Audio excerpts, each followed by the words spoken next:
चलो चलो आपण लोग रनिंग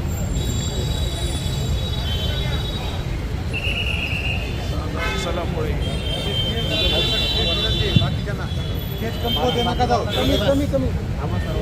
बस बस बाकीचे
यश मिळालंय का?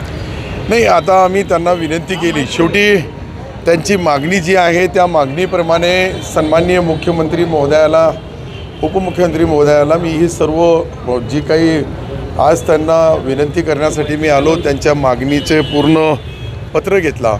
ते पत्र मी सरकारला देणार आणि सरकार याच्यामध्ये निर्णय, शेवटी माझा एकट्याचं काम नाही निर्णय घेणं. माझं काम इतकंच आहे की त्या बहिणीला हात जोडून विनंती करणं. त्यांची तब्येत खालवलेली आहे. 6 दिवस झाले, 7वा दिवस आज आहे.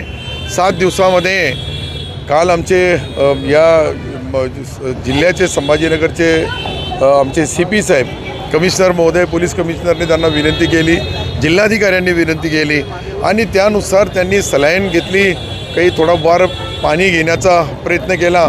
परंतु त्यांची हालत अशी, त्यांची तब्येत अशी आहे का मला असं वाटतं आहे की त्यांनी ॲडमिट करणं त्यांना आवश्यक आहे डॉक्टरच्या म्हणण्यानुसार.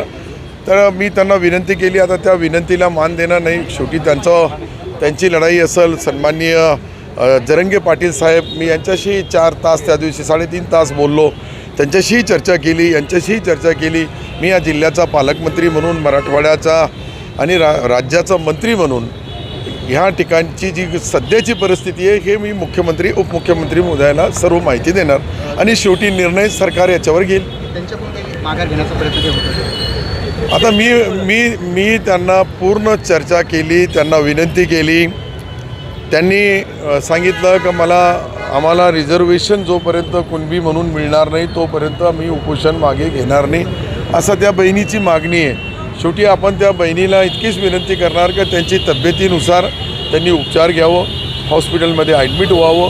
मी आज रात्री मुंबईला जाईन आणि रात्री गेल्यानंतर उद्यापर्यंत याचा निर्णय शेवटी माझे मुख्यमंत्री आदरणीय एकनाथ शिंदेसाहेब, देवेंद्रजी, अजितदादा या तिघांनाही सध्या माझ्या जिल्ह्याची परिस्थिती मी त्यांना कळवणार, त्याच्यावर अंतिम निर्णय ते घेतील.